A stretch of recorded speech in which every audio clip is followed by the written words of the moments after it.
കാറിൽ കടത്തിക്കൊണ്ടുവന്ന 21 കിലോ കഞ്ചാവുമായി ഒരു കുടുംബം പിടിയിലായി.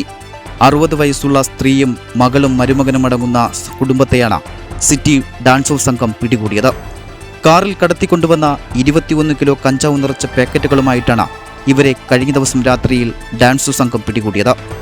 തമിഴ്നാട്ടിൽ നിന്ന് വാങ്ങി നഗരത്തിൽ വിൽക്കുന്നതിനായി എത്തിച്ച കഞ്ചാവാണ് പിടിച്ചെടുത്തത്. പൗണ്ട് കടവ് തൈവിളകം ഹൗസിൽ അനന്തൻ എന്ന് വിളിക്കുന്ന 38 വയസ്സുള്ള കാർലോസ്, ഇയാളുടെ ഭാര്യ 33 വയസ്സുള്ള ബിന്ദു, ഇവരുടെ അമ്മ 60 വയസ്സുള്ള ദമയന്തി എന്നിവരടങ്ങുന്ന സംഘത്തെയാണ് വെങ്ങാനൂരിൽ വെച്ച് കഴിഞ്ഞ ദിവസം രാത്രിയിൽ പിടികൂടിയത്. തമിഴ്നാട്ടിൽ ഉല്ലാസയാത്ര കഴിഞ്ഞ് വരുന്നതായിട്ടാണ് വരുത്തി തീർക്കാൻ ഇവർ ശ്രമിച്ചത്. പള്ളിച്ചൽ വെങ്ങാനൂർ റൂട്ടിലൂടെ ബൈപ്പാസ് കടന്ന് വലിയ വേളിയിൽ പോകാനായിരുന്നു ഇവരുടെ ശ്രമം.